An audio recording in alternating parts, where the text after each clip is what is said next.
First আমাদের international show হলো, আমি ভেরি এক্সাইটেড। সাকিবের যদি মনে হয় কেন সেই গল্প, তার চরিত্রটা তাকে ভালো লাগছে, হয় না? এখানে মানুষের আপ্যায়ন এত ভালো, দুদেশই শান্তি চায়। রিভিউজ যদি ভালো হয় তো তাহলে দেখবেন, নিজেকে আটকাবেন না। আমি কোনোদিনও ভাবিনি যে এরকম একটা দিন আসবে। নিয়মিত ভাবে আমাদেরকে ছবি ভালো বানাতে হবে, সেটা প্রচার ভালো করতে হবে, এবং at the end of the day দর্শক যেটা ভালো লাগবে, দর্শকের যেটা ভালো লাগবে সেটাকে মাথায় রেখে ছবিগুলো বানাতে হবে।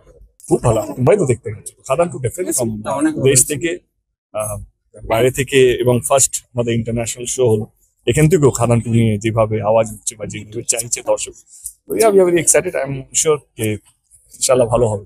একটা গল্প লিখতে হবে, যদি ভালো গল্প হয়, যেখানে সাকিবের যদি মনে হয় কেন সেই গল্প, তার চরিত্রটা তাকে ভালো লাগছে, এবার যদি আমার চরিত্রটা যদি আমার ভালো লাগে, হয় না? প্রিয়তমা রিলিজ হয়নি, আমরা যখন কাস্টিং করছিলাম তখন ওর ছবিটা দেখি, এবং আমার যে চরিত্রটা দরকার ছিল সেটাও ফিট করে। আমি আমার অফিসকে বলে ওকে ফোন করাই, আমাদের ডিরেক্টর যাকে, আমাদের টিম আছে একটা কাস্টিং, তার দেখে মনে হচ্ছে কি না ভালো, এবং আজকে আমি না পুরো বাংলা বলছি, তাদের বন্ধুত্ব এত গভীর, এখানে মানুষের আপ্যায়ন এত ভালো। বাংলাদেশ অনেকবার গিয়েছে এবং সবসময় বলি আপ্যায়ন নিয়ে তো বলছি, তার মানে কি একটা সময়ের ব্যাপার, দুদেশই শান্তি চায়, এবং আমি উপরওয়ালার কাছে প্রার্থনা করি যেন দুটো দেশই যেন ভালো থাকুক, শান্তিতে থাকুক, এবং বন্ধুত্ব যেটা ছিল সেটা যেন অটুট থাকুক। একটা তো দুটো দেশের একটা চুক্তি আছে, বাংলার ছবিও এখানে রিলিজ হবে, তার মানে সেটাকে আরো সহজ হলে ডেফিনেটলি আমরা রিলিজ করতে পারবো, বা ওপার বাংলা এখানে এটাই বলবো। বাংলা ছবি দেখার অভ্যেসটা রাখুন, যেটা আমি বলছি, আমার ভারতবর্ষের কথা বলছি না, পশ্চিমবঙ্গের কথা বলছি, আপনাদের দেশেও ভালো ছবি যদি কেউ ভালো রিভিউজ দেয় আপনাদের দেশে, আপনাদের ভাষার ছবি, আপনাদের রিভিউজ যদি ভালো হয় তো তাহলে দেখবেন, নিজেকে আটকাবেন না, তবেই গিয়ে সিনেমা বড় হবে, সেটা আমার দেশ হোক বা আপনাদের দেশ হোক। আমি কোনোদিনও ভাবিনি যে এরকম একটা দিন আসবে জীবনে, যেখানে ছুটি অনেকবারই করতে এসেছি, বেড়াতে অনেকবারই এসেছি, but this is the day যেখানে এরকম একটা সুযোগ পাবো, আমি আমার ছবি বড় পর্দায় দেখাবো, and I'll be getting a chance to interact with my audience over here in Dubai.